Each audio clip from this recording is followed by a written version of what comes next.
Chère Ginette Kolinka, je m'appelle Noodles de Mestre, j'ai 18 ans et je suis étudiant en droit. Lorsque j'ai eu 12 ans, j'ai appris avec effroi les moments terribles de la Seconde Guerre mondiale, et notamment l'existence des camps de concentration et d'extermination. Pire encore, l'on m'a dit que mes propres ancêtres avaient vécu l'internement et la déportation.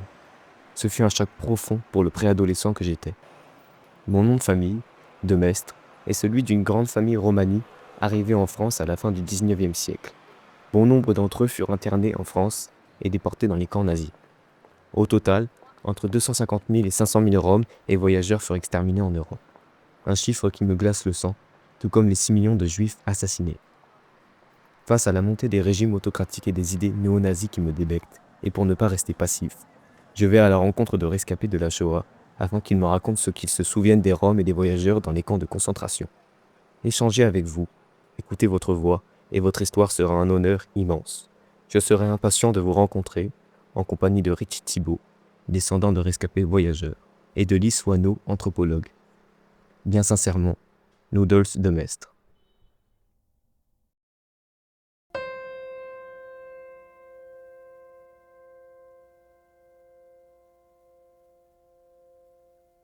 Et en fait, la question de pourquoi est-ce qu'on va utiliser le terme de tzigane, c'est peut-être important aussi au début de l'entretien ou au moment de la première occurrence d'en parler. Tu vas lui poser la question.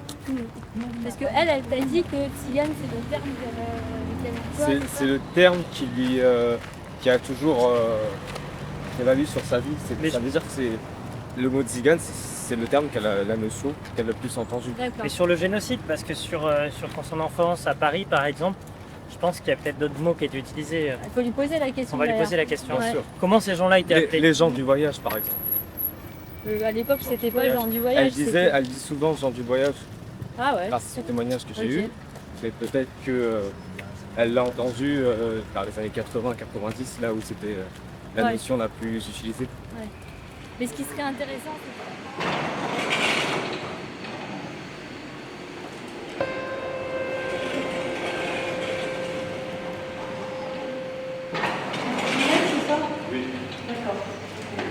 Vous pouvez filmer que dans sa chambre en fait. Ah mince.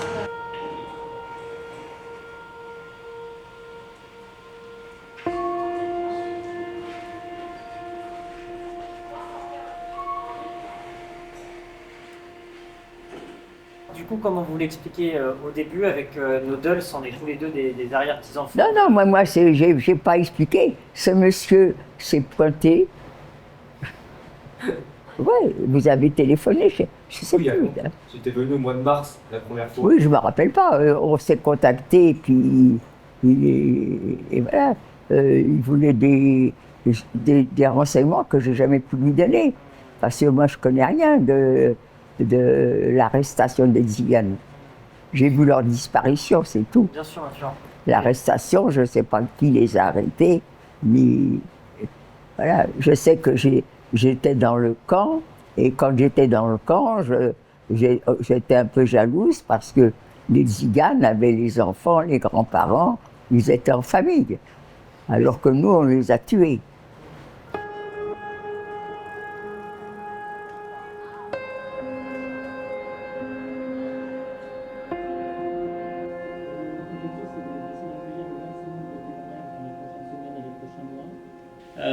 Pour diffuser une sorte de petit film dans lequel on mettra en avant vos témoignages pour faire entendre l'histoire et faire écho aux souffrances que les nôtres ont vécues durant la Seconde Guerre mondiale. Vous avez eu Madame Kolinka, non? C'est ça. Oui. On l'a vu avant-hier, c'est ça? Avant-hier. Et moi, je la connaissais d'avant, je l'avais déjà rencontrée plusieurs fois. Oui, parce qu'elle a fait beaucoup de témoignages. Oui, elle témoigne beaucoup encore. Ouais. Mais elle avait paradoxalement très peu de souvenirs sur les personnes, enfin les Romanichels en France. Elle en avait un peu. Elle n'a pas connu? Elle n'a pas connu. Elle a vu. Parce qu'à Poitiers, il y avait un bloc. Oui. Vous savez, on appelait ça des blocs qui étaient remplis avec des Tziganes.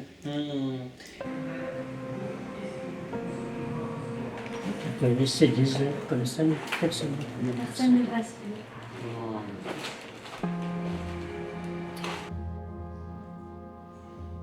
Oui. Vous avez interviewé chez nous? Oui. On l'a vu, c'était il y a Mercredi. Oui, en 4 jours. Et c'était une discussion pendant plus de quasiment 3 heures. Quoi. C'était très riche. Moi, je l'ai connu quand on avait une déportation, parce que là-bas, on ne se connaissait pas. On avait souvent témoigné vraiment tout.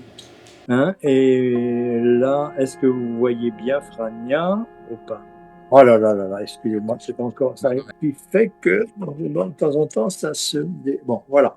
Est-ce que c'est correct pour vous? Moi, je peux comment dire, me mettre hors champ. Hein? Alors moi, je suis survivante des 4 camps de concentration. Le premier est à Plaszow.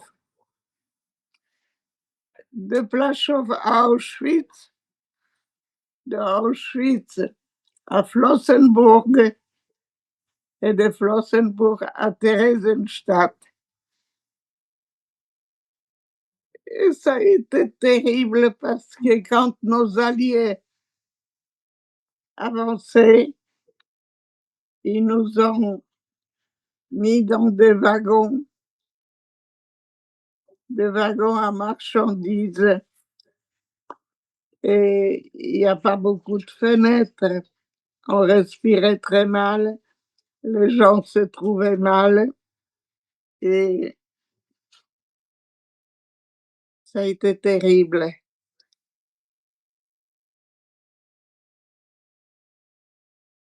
Ah ben pour me présenter, je suis une survivante des camps de la mort. J'ai eu la chance de survivre alors qu'il y en a tellement qui sont restés. Quand nous, on a été arrêtés, c'est simplement parce qu'on était juifs et que Hitler les détestait, donc quand il pouvait les tuer, c'était ce qu'il voulait. Alors j'étais arrêtée, on habitait Paris, mais à Paris, quand il y a eu l'occupation allemande, on a été dénoncé parce qu'on était communiste. Juifs, on s'était fait recenser, on était sortis du bureau du commissariat avec sur nos cartes d'identité un tampon marqué juif. Et ce tampon marqué juif, ça nous empêchait de quitter le lieu où on s'était fait recenser. Mais comme en même temps ils voulaient nous humilier, la carte d'identité, on ne la balade pas au bout de la main. Donc si c'était que sur la carte d'identité, on aurait vécu normalement.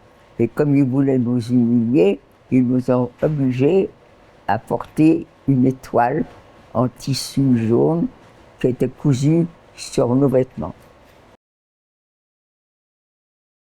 Oui, mais je suis Madame Zoli Cécile, voilà, née Radjevic, de parents polonais. Et où est-ce que vous avez grandi? Villa Faucheur, à côté d'ici. Vous avez quel souvenir de votre enfance à Paris? Avec mes parents, que des bons souvenirs. Ils étaient maroquiniers. Ils avaient un petit atelier rue Piat. Et dans cette cour, il y a une grande cour où il y avait plein d'ateliers. C'était sympathique. Et j'allais souvent les voir. Et même à 8-9 ans, je me mettais à la machine et puis je cousais des trucs. Vous aviez 8 ans quand la guerre a été déclarée? En quelle année? 44? Non. Car 39 avec 39, mais septembre. j'avais 8 ans. À peine 8 ans. Vous vous souvenez de ce jour-là, Non. ce premier jour de la guerre? Je suis trop petite pour savoir. Vous nous avez raconté que vous êtes parti en Vendée, vous pouvez nous raconter, ça s'est passé comment? Ben, je vous dis, mais on a été pendant les vacances en nourrice. Et quand la guerre a éclaté, mes parents nous ont laissés là-bas. Voilà. Chez monsieur et Mme Richard.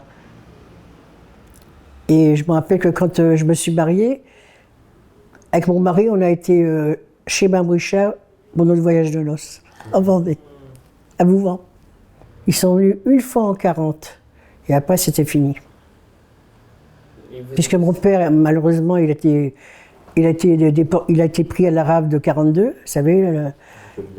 Et ma mère et mon frère, il avait 18 ans, il sortait déjà avec des copines, c'est normal.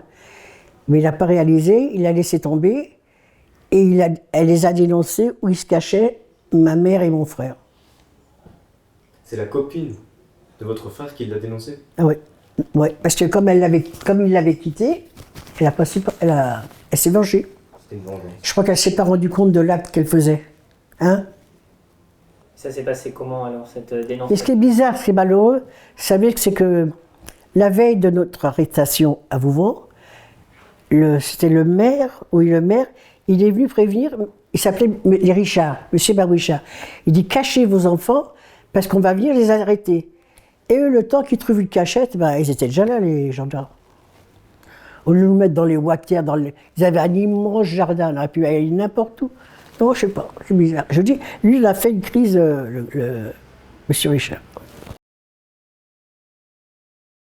Et donc peut-être qu'on peut commencer par vous demander si vous pouvez vous présenter. Me présenter? Ouais. Qu'est-ce que vous appelez? Nous dire d'où est-ce que vous venez, où est-ce que vous avez grandi. Voilà. Mes parents ont émigré en 1930 de Pologne, chassés évidemment par l'antisémitisme et tous les sévices qui sévissaient là-bas. Alors, on est arrivé en France, j'avais à peine 2 ans quand je suis arrivé. Alors on a trouvé un petit logement à Belleville, évidemment, c'était tous ces quartiers populaires, tous les émigrés qui arrivaient d'Europe étaient là. À l'époque, il y avait quand même une solidarité entre toutes les religions, entre toutes les personnes différentes. Alors moi, dès l'instant où j'ai eu 3 ans, mes parents avaient trouvé, je voulais un petit appartement de 2 pièces cuisine. On était 8 dedans. Alors moi, je devais déjà bouger beaucoup. Alors finalement, j'ai passé toute mon enfance dans la rue. Et puis, vous savez, quand on vit dans la rue, on n'a pas envie de... Pétain est arrivé et il a demandé l'armistice. Alors quand l'armistice est demandé, la guerre s'arrête. Alors lui s'est installé à Vichy. Et c'est là qu'ils ont fait la ligne de démarcation entre le nord et le sud. Et alors, au bout de 3 mois, il a commencé à faire... la France était quand même complètement démoralisée et tout. Et ben lui, au bout de 3 mois, il a commencé à former son gouvernement qui était vraiment d'extrême droite. Et puis, il a commencé, son principal souci, ça a été s'occuper des Juifs de France. Alors il a commencé à sortir les lois qu'on appelait le statut des Juifs. Alors il fallait aller dans les commissariats, se faire recenser. Après, il mettait là un tampon juif sur les papiers d'identité. On n'avait pas le droit, on avait le couvre-feu à 20h. On n'avait pas le droit de sortir après 20h. Tous les endroits publics étaient interdits. Les métros, on avait le droit au dernier compartiment. Mais donc vous avez dû aller vous faire recenser par exemple à Belleville? C'est-à-dire, quand le statut des Juifs est sorti, alors nous, pour vous dire, la police de l'époque, c'était une police de proximité. Quand on allait à l'école, nous faisait traverser, vous voyez, on avait une confiance absolue. Et je me souviens encore de ma mère qui me disait, si un jour tu te perds, comme j'étais toujours dans la rue, tu demanderas à un policier qui te ramène à la maison, pour vous dire la confiance qu'on avait dans la police à cette époque-là. Alors évidemment, pour être en règle, comme on était des étrangers, à chaque fois qu'on avait une convocation, on y allait. Et alors là, ça a été en mai 41, ils ont sorti ce qu'on appelait la rafle du billet vert. Et alors là, ça a été fait pour 4000 personnes de 18 à 50 ans, de se présenter dans... Enfin, il y avait une adresse où ils devaient se présenter pour affaires de famille. Alors j'ai 2 de mes frères qui ont été se présenter, et puis là, ils ont été immédiatement arrêtés. Ils avaient ouvert 2 camps d'internement à Pithiviers et Bourg-la-Rolande. Alors ils sont restés 1 an là-bas. 1 an? À Pithiviers, oui. Et les premières déportations ont commencé en juin 1942. Ah ben moi, j'ai été arrêté par la Gestapo. On est dénoncé parce qu'on est juif, c'est la Gestapo qui fait le travail. On n'a pas, je ne peux pas dire que j'ai été dénoncé et que j'ai été arrêté par la police française. Après, oui, on était à Drancy, on était dans un camp français. Mais là, les Tziganes, ils ne sont pas passés par Drancy. Moi, les Tziganes, je ne sais pas par où ils sont passés. Moi, je les ai trouvés dans le camp de Birkenau. Pour nous, les Tziganes, c'était les voleurs de poules, dans les jardins, dans les campagnes. Mais je n'étais pas à la campagne. À Paris, on ne parlait pas de ça. À la campagne, oui, on parlait des Tziganes, vous avez mauvaise réputation. C'était peut-être vrai d'ailleurs. Parce que vous alliez de temps en temps à la campagne? Ben non, justement, c'est ce que je vous dis. Non, moi, je n'allais pas à la campagne. Si, pour les vacances. Et c'est là-bas qu'on vous a rapporté ce genre d'histoire? Mais tout le monde le savait. Il n'y a pas besoin d'aller là-bas. C'est une réputation, la même chose que les Juifs qui étaient mal vus. On avait une réputation, et la réputation, c'est de la blague, mais c'est ça qui fait du mal. Le camp de Poitiers, vous avez passé 2 mois et demi, c'est ça? Oui. C'était en quelle année? Et 44. 44. Et est-ce que vous pouvez un peu nous parler de vos souvenirs du camp de Poitiers? Eh ben oui, je vous dis, on crevait déjà la dalle, voilà, c'est ça. Et vous savez, mon copain Henri Zaidi-Verger, on dormait dans la même pièce. Et on avait mis une couverture, vous savez, pour séparer. Et avec lui, avec Henri, je m'amusais bien, c'était un gentil garçon. Il m'a appris à jouer à la belote. Et puis, vous savez, là-bas, on mangeait des carottes. À la fin, j'avais marre, je les mangeais même plus. Et puis, on pouvait se laver, mais il n'y avait pas de... Avec quoi on se lavait? Avec de l'eau comme ça, je sais pas quoi. Il n'y avait pas de lavabo, il n'y avait rien. Et de temps en temps, il y avait, vous savez, celles qui ne nous gardaient pas des capots, d'autres femmes qui nous emmenaient faire une douche chez eux, dans leur bâtiment. Ah ouais, ça faisait du bien. Et c'était qui les gardiens à Poitiers? Des Français. Malheureusement, c'était toujours des Français. Hein. On n'a connu que les SS quand on est revenu à Paris. À Drancy, quoi. Sinon, il n'y avait que des Français. Malheureusement, que des Français. C'est quand même... Enfin, je ne sais pas s'ils se rendaient compte de ce qu'ils faisaient. Et donc, à côté de vous, il y avait le bloc, vous avez dit, des Tziganes? Des Tziganes. Et donc, est-ce que vous pouvez un peu nous parler de ce bloc? Ah bah oui, justement, c'est ça que je voulais vous dire. Il y a une Tzigane, elle m'a dit, viens, je vais te faire les lignes de la main. Je ne vous ai pas dit encore ça. Non. Elle m'a fait les lignes de la main, elle m'a dit, vous reviendrez toutes les deux du camp. Toi, tu ne seras pas malade, mais ta sœur, elle sera malade. Et c'est ce qui est arrivé. Ma sœur, elle a été opérée du mal de pote. Ils ont pris un os de la jambe, je crois, pour mettre dans le dos, c'est ça, le mal de pote. Enfin, elle a eu une grave opération. Elle est restée 9 mois au lit, sans pouvoir se lever. Et quand elle voulait se lever, elle ne savait plus marcher.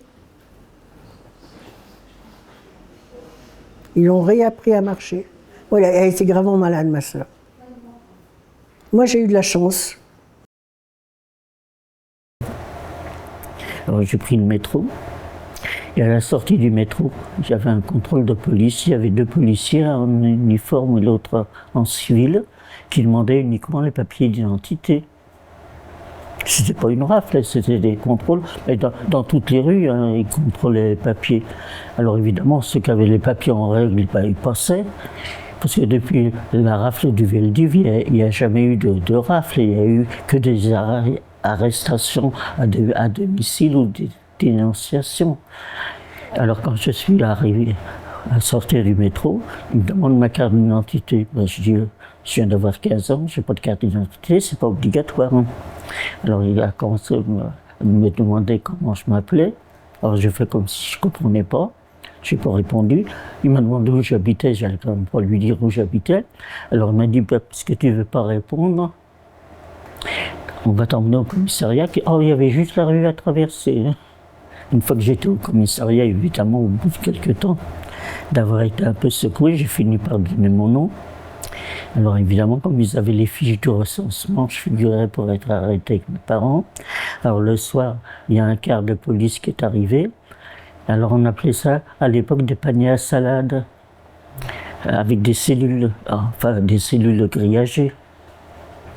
Ça fait un drôle d'effet hein, quand on se retrouve là-bas. Alors le quart a fait le tour de tous les commissariats pour récupérer les gens qui avaient été arrêtés. Et je me suis retrouvé à Drancy le 25 août 1943. Regardez, mes deux frères, ils sont partis en juin 42, porte-le numéro 4, et moi je suis parti avec le convoi numéro 59, un an après. Alors vous voyez un petit peu à quelle allure ça arrivait. Et puis là, il y avait un train qui nous attendait sur le quai, avec des centaines de wagons à bestiaux. Enfin là, vous connaissez l'histoire, hein. On va vous dire dans quel état on est arrivé quand le train s'est arrêté. Alors là, les portes se sont ouvertes sur un immense quai qu'ils avaient appelé la Judenrampe, la rampe des Juifs. Alors, ils ont ouvert les portes, et puis c'est là qu'on a vu arriver les premiers capots, à coups de matraque pour nous faire descendre du train. Alors évidemment, il n'y a pas de marchepied. Alors ça, vous avez certainement vu des photos là, quand on voit l'arrivée. Hein. Enfin, ils étaient bien organisés pour mettre tout le monde en ordre sur le quai. Alors évidemment, quand vous sautez d'un train comme ça, sans marchepied, moi je suis tombé sur mon genou. J'ai encore la cicatrice. Alors heureusement, j'avais une robe assez longue. Et cette femme qui vous avait fait les lignes de la main dans le camp de Poitiers Oui. et ce baraquement des tziganes, ces gens-là, vous les appeliez comment, vous, à l'époque? Vous leur donniez quel nom? Aucun. Monsieur, madame, moi je ne donne aucun nom. Parce que Non, non. tout à l'heure, vous nous parliez de Romanichel, c'est comme ça que vous... Non, mais je savais que c'était des Romanichel. Ils étaient nombreux? Eux? Oui. Oh, j'étais un petit peu. Il y avait quelques-uns quand même. Hein. Exactement, je ne peux pas vous dire, je ne sais pas, j'étais trop petit. Et je sais que nous, dans notre baraquement, on n'était pas beaucoup. Hein. il y avait des enfants avec eux? Oui, je vous dis, il y avait un petit qui marchait pieds nus dans la neige. Un petit de 2 ans. Ah ouais.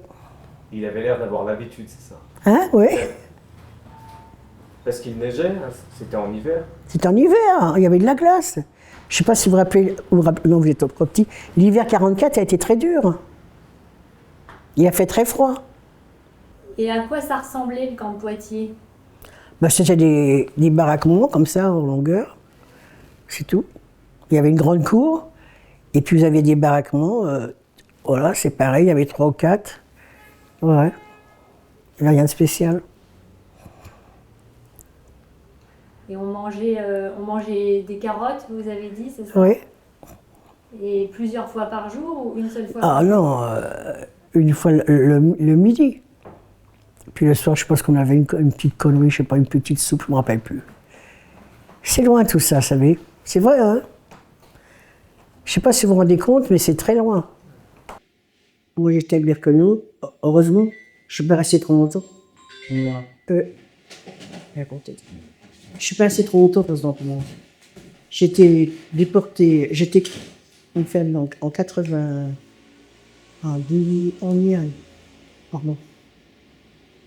En 1944, j'ai été arrêté. Je suis resté à Poitiers. Après, j'étais à Birkenau et j'avais quel âge? 13 ans. Et les Russes m'ont délevé le 27 janvier. 27 janvier. C'est parce que j'étais très jeune, j'ai eu beaucoup de chance au camp. Il y en a qui ont dit piqué de moi. Par exemple, il y avait un jeune SF. Quand c'était le moment qu'il fallait sortir pour aller travailler, lui, il me prenait à part et il me mettait à côté. Il faisait des feux, ça avait les SS, c'était l'hiver. Hein. Et je restais avec eux. Quand c'était un seul. Et sinon, d'autres fois, j'ai eu, comment ça s'appelle? C'était marrant, une SS, quoi, ou une capot. Vous savez ce que c'est, les capots, c'est les filles gardaient. Elle avait un amant. Et quand elle allait avec lui, elle me prenait avec elle pour que je garde. Si quelqu'un venait, il fallait que je l'appelle. À ce moment-là, j'avais droit à une tartine de confiture.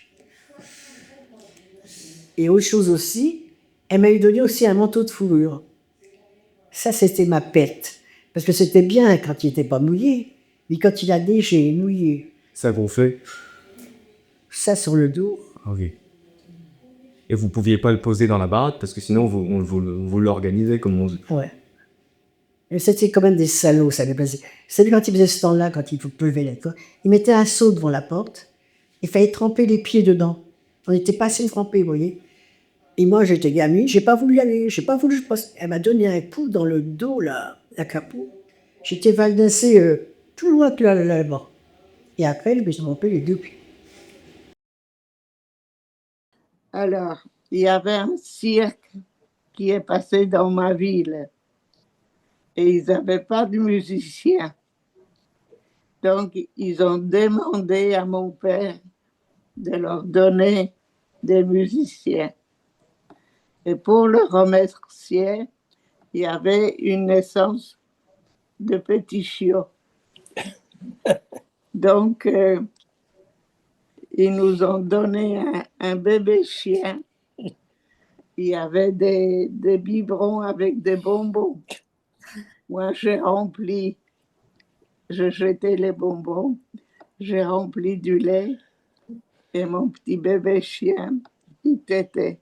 Et il était vraiment incroyable parce que quand je lui disais Fox, il s'appelait Fox, danse, il se mettait sur les deux pattes et il tournait en rond. Un chien de cirque. Un chien de cirque. Un chien de cirque, oui. Et quand les Allemands sont rentrés dans la ville, on n'avait pas le droit d'avoir des animaux. Ils nous ont obligés. Les Juifs. Vous, les Juifs, n'aviez pas Pour le droit. les Juifs, oui. Ils nous ont obligés de mettre notre chien à la fourrière. Et ça, c'était une déchirure pour moi. Ils nous ont amenés à Birkenau. En quelle année?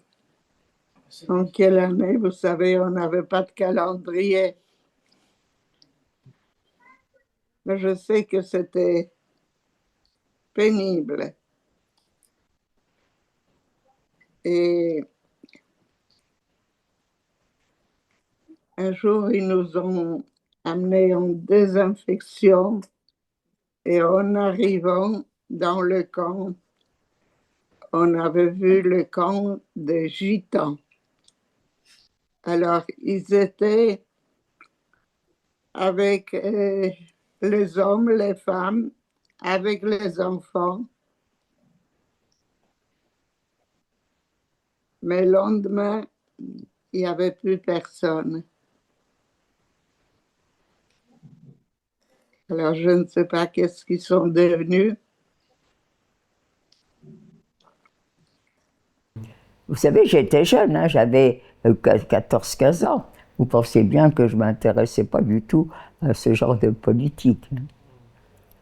Quand j'étais dans le camp, là, oui, j'ai entendu parler de ce fameux camp qui a disparu du jour au lendemain. C'est tout ce que je peux vraiment dire là-dessus. Mais le restant, c'est des choses que j'ai même pas été témoin. Entendu parler, c'est tout. Et une fois arrêté, vous êtes arrivé bien plus tard, après être passé par Drancy, qui était un camp de transit, vous êtes arrivé à Auschwitz-Birkenau. Ouais. Vous avez vu pour la première fois les Tziganes dès le premier jour ou alors un peu plus tard? Je ne me... Tant que j'étais quand j'étais à Birkenau, c'était pour travailler, donc c'est en allant travailler que j'ai vu le camp, et puis un beau jour que je ne l'ai plus revu. Et c'est là qu'on m'a dit, ben, ils ont disparu, et quand on disparaît à Birkenau, c'est pas parce que... Ici, ils auraient peut-être pu les emmener dans un autre camp. Mais ça... Donc c'était la première fois que vous voyiez des Tziganes en masse Oui, ça, ils étaient arrêtés, ils étaient incarcérés. Ils étaient... Ben oui, c'était la seule fois. Et il y a eu beaucoup de temps entre le moment où vous avez vu le camp des Tziganes pour la première fois et le moment où on vous a dit et vous avez vu qu'il a dit. Je ne pourrais pas vous dire exactement combien de temps. Mais je crois que les Tziganes ont disparu au mois d'août. Oui. Hein, et moi, je suis arrivé au mois de juillet. Et Il ressemblait à quoi ce camp des Tziganes? À quoi il ressemblait à toutes les... C'était un enclos et ils avaient leur baraque et j'avoue franchement que je les jalousais parce qu'ils étaient en famille et ils n'avaient vraiment pas l'air malheureux du tout. Ils étaient avec leurs costumes, ils étaient habillés avec leurs propres affaires. Alors que nous, on nous a déshabillés et qu'on nous a habillés. Il ne peut pas empêcher les gens de passer. Ah non, il ne va pas empêcher les gens de passer. On n'est pas comme ça, on n'est pas comme ça. Mais donc, au niveau même de l'organisation, c'était très différent des autres bâtiments ou des autres structures du camp? Ou c'était organisé de la même manière quand même? Mais j'en sais rien comment c'était organisé pour eux. Et ailleurs, je ne savais pas non plus. Moi, j'étais dans une baraque et vous ne pouvez pas vous rendre compte, mais la baraque, vous vivez, c'est là, et ça. Et quand on était, je ne sais pas moi, 10 000 à Birkenau. On n'était pas 20 000, on n'était pas 15 000, on était 10 000. C'était très grand, très important. Alors, je ne connais même pas tous ceux qui étaient dans ma baraque. Je connais ceux qui dormaient avec moi, et encore, à peine. Je suis arrivé en avril, et je suis parti en novembre. Et vous avez été transféré dans quel... Bergen-Belsen. Et là, il n'y avait pas du tout de Tziganes ou pas de Tziganes, même s'il y en avait, en tout cas, on ne savait pas. Hein. Peut-être qu'il y en avait aussi. Hein. Et ils n'ont peut-être pas tous été tués aussi. Peut-être qu'il y en a certains qui ont eu la chance d'être choisis pour aller travailler et qu'ils ont retrouvé leur famille qui avait disparu. Et à Theresienstadt, Comment? À Theresienstadt, il n'y avait pas non plus de... Vous n'avez Ah non. Même s'il y en avait, on ne le savait pas. Hein. C'est pas marqué là. Alors finalement, on est arrivé comme ça péniblement jusqu'au mois d'août. Au mois d'août 41. Mois d'août 44. Et c'est là que, il y avait le camp des Tziganes qui était là, mais enfin, on ne les entendait pas. Hein, oui. Parce que ça avait pris une grande parcelle. Il y avait une petite rangée de barbelés, puis il y avait des piquets en bois. Mais enfin, on les entendait. Alors évidemment, moi qui suis très curieuse, parce que de temps en temps, il y avait le fameux docteur Mengele qui venait chercher les enfants pour faire des expériences. Alors on arrivait quand même à apercevoir quelques-uns. Et puis là, c'est là qu'ils ont décidé au mois d'août de liquider le camp de Tziganes. Alors ça a hurlé toute la nuit. Et puis, au mois d'août 44 aussi, il y a les Anders Commando, vous savez, le commando qui envoyait les gens dans les chambres à gaz. Ils avaient une espérance de vie de 3 semaines. Parce que c'était les seuls qui auraient pu témoigner. Alors, comme ils savaient qu'au bout de 3 semaines, on les envoyait dans la chambre à gaz, là, le dernier commando, il s'est révolté. Il y avait des prisonniers polonais qui leur avaient donné des grenades, enfin de la poudre. Ils ont réussi à faire sauter le crématoire qu'on aperçoit. Et moi, j'étais dans la parade 27, juste en face du crématoire. Vous voyez, ça fait 17 mois que j'étais à Auschwitz. Et la première fois que vous avez vu le Tzigeunerlager, le camp des Tziganes, c'était quand? Comment? La première fois que vous avez vu le camp des Tziganes, c'était quand? À quel moment? C'était au début 44. Alors, il y en avait peut-être avant, mais comme je serais incapable de vous dire quand est-ce qu'ils ont construit cette parcelle. C'était quoi les particularités de cette parcelle? C'était pour faire des baraques. Alors, il y avait il y avait une parcelle qui s'appelait le Canada, il y en avait une autre qui s'appelait le Mexico. Vous voyez, c'était des grands. Quand je dis des parcelles, c'était assez grand. Alors le camp était limité par parcelle. Et les gens derrière étaient comment, en famille? Là, les Tziganes étaient en famille. Vous vous souvenez les avoir vus? Vous passiez à côté? Ben, on apercevait, mais c'était très difficile, hein, ils étaient bien encadrés. Et vous voyez, vous avez vu des fois donc, le docteur Mengele aller chercher des enfants tziganes. Vous savez, quand il venait, il devait venir la nuit quand...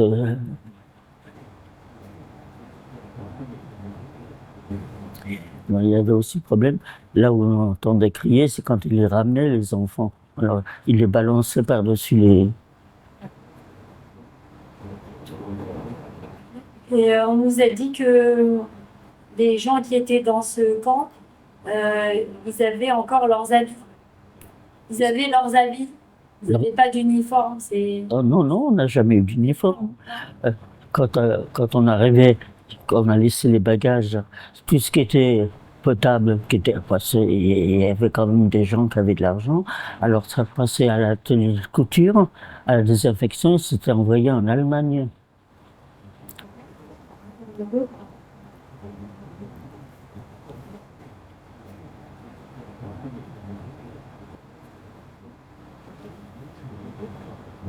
Les autres personnes dans le camp parlaient de ce camp des Tziganes. Parce que Ginette, elle nous a dit qu'elle elle jalousait les gens qui étaient dans le camp Tzigane puisqu'ils étaient en famille, ce qui n'était pas son cas. Est-ce que vous avez entendu les gens qui avaient des conversations à ce sujet à l'époque? Vous parliez des Tziganes de Birkenau ou c'était pas un sujet?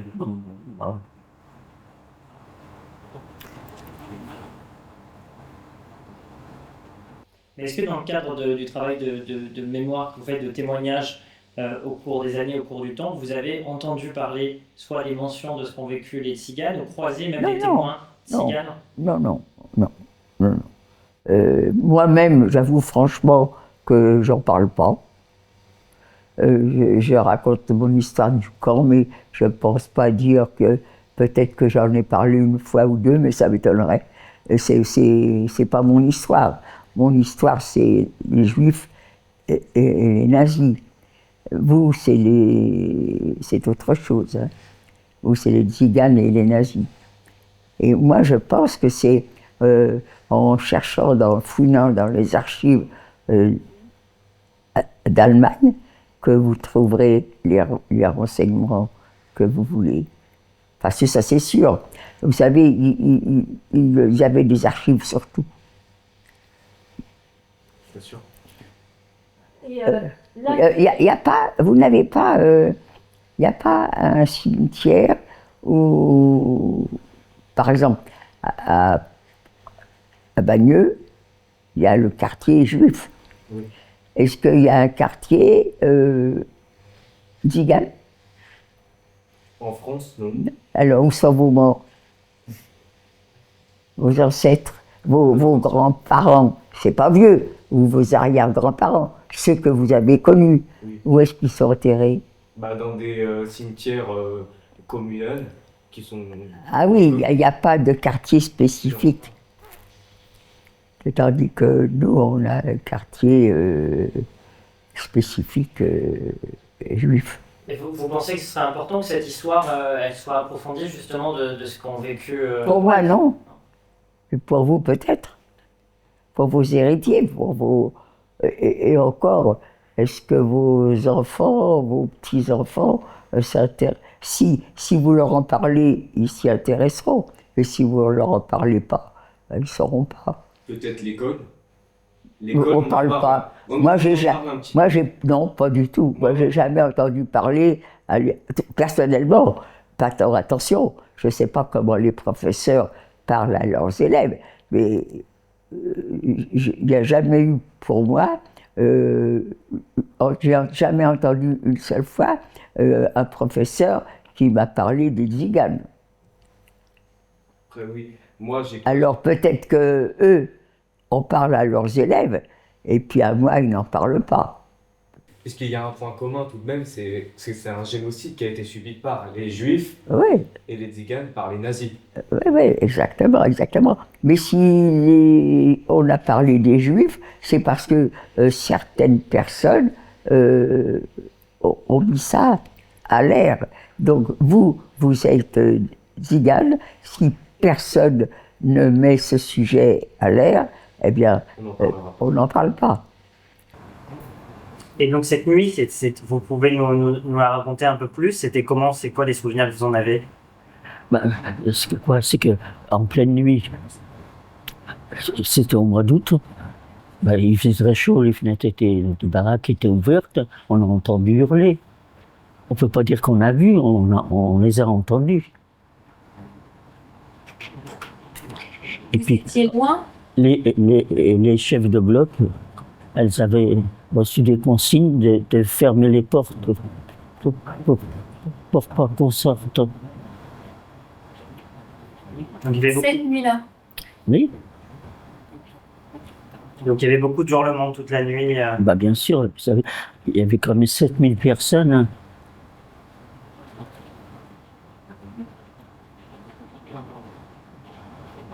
Et à un moment donné, il n'y a plus de bruit? Ah oui. Vous savez, pour avoir accès au crématoire, il y a quand même... C'est pas que c'est tellement loin, mais... Et quand vous repassiez devant le camp donc, des Tziganes, il n'y avait plus personne les jours suivants.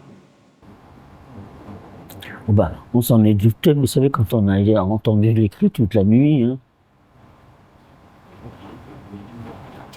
Et est-ce que vous vous souvenez de la première fois où vous avez parlé de la nuit du 2 août, justement, du sort des Roms?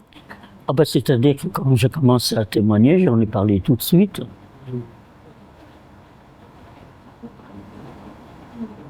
Et vous savez quand est-ce que vous avez appris qu'il y avait des camps de concentration aussi français dans lesquels étaient enfermés les Roms qui étaient... Vous ne saviez pas?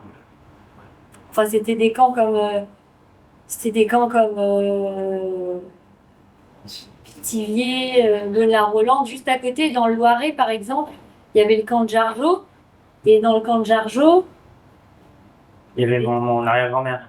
Oui, mais moi, c'est mes deux frères qui étaient à Pithiviers, moi. Et quand je suis revenu, j'étais voir, et tout de suite après la guerre, j'étais voir à Pithiviers, il n'y avait rien. Il n'y avait rien. On a tourné dans la ville, on n'a pas réussi. Enfin, en tournant, on a quand même réussi, il n'y avait rien, c'était une friche. Vous avez tout démonté? C'est le cas de la plupart de ces camps d'internement français qui ont très tôt après la guerre disparu et sur lesquels, notamment à Jargeau, là où il y avait mon arrière-grand-mère, c'est devenu un collège aujourd'hui. Et quand vous témoignez, enfin depuis les années 80, vous témoignez, et est-ce que y a beaucoup de personnes qui vous posent des questions sur les Roms ou Non, jamais. Jamais. D'ailleurs, je crois que dans tout ce que j'ai écrit, partout où je suis passé, je crois que je suis pratiquement la seule à en avoir parlé. Et est-ce que dans vos témoignages, parfois vous évoquez le sort des Roms? Est-ce que parfois vous parlez de ce camp de Roms que vous avez vu à Birkenau?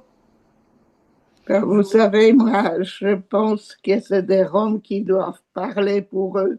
Oui. C'est pas à moi de parler des Roms.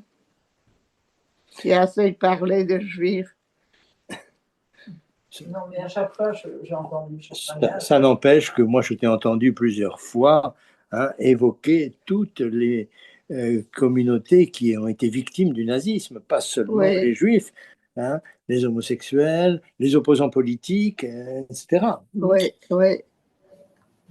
Mais pour poser peut-être la question aussi, enfin prolonger la question que Lise vous a posée, est-ce que lors de vos interventions, des cérémonies, des temps d'échange et de discussion et de témoignages auxquels vous avez participé, il y a eu des questions sur le sort et le génocide des Roms, ou est-ce que c'est des choses qui étaient évoquées, ou est-ce que par exemple vous avez déjà croisé des rescapés roms ou gitans dans le cadre de du travail que vous avez fait, de témoignages et mémoriels? Est-ce que c'est des questions qui ont déjà été évoquées?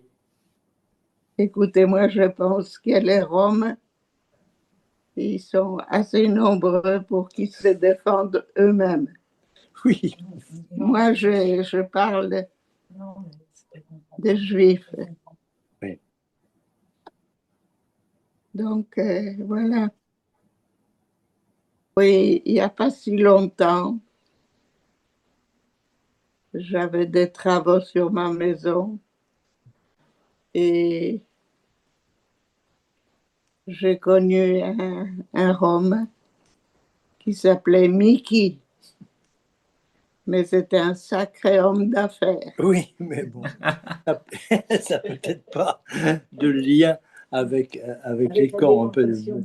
Si, on a parlé des camps. Oui, Oui, d'accord. oui, oui. Alors lui, dans sa famille, il avait des gens déportés aussi. Alors je lui demande, est-ce que vous changez de vie? Il dit non. Moi, j'habite toujours dans une caravane.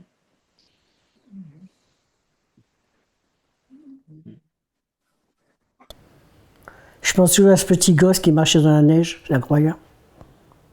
Je pense toujours à lui. À Poitiers, c'est le petit gosse.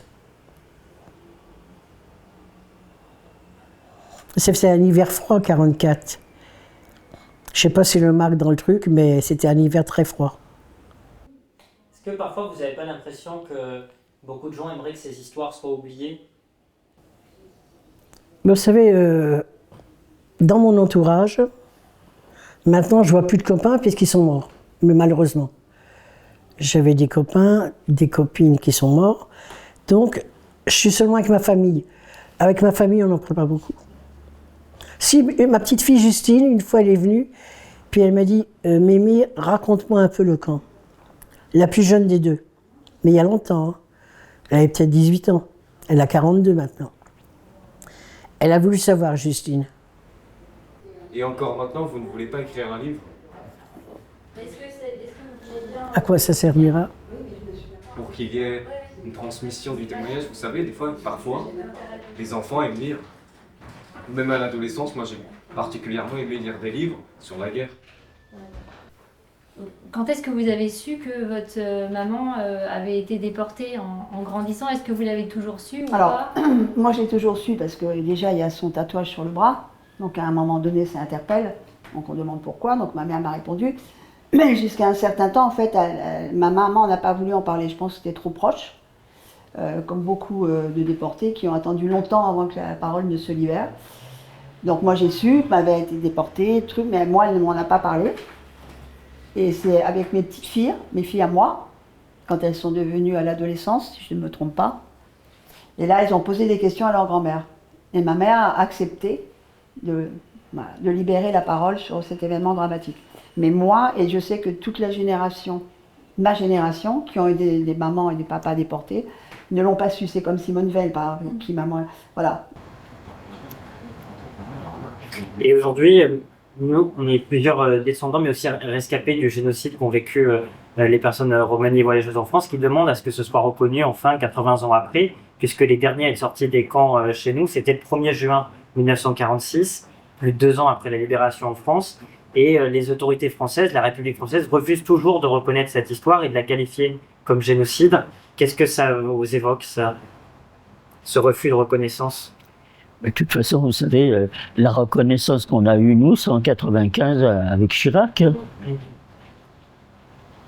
Sur ça, j'ai l'impression, peut-être, il y a quand même eu pas mal d'écrivains des États-Unis qui ont écrit. Il y a eu un premier film qui est arrivé qui s'appelait Holocauste, qui est arrivé tout de suite après la guerre. Alors évidemment, il y a beaucoup d'historiens qui se sont plongés sur les archives. Alors là, ça a commencé quand même à être reconnu. Mais ça met du temps, 95, c'est... Ah oui? Et là, 2026. heureusement. On attend encore la reconnaissance de la France pour les Roms et les voyelles. Bah, c'est-à-dire que, disons que pour eux, je sais pas ce que ça représente l'homme. Pour moi, c'est des êtres humains comme tout le monde.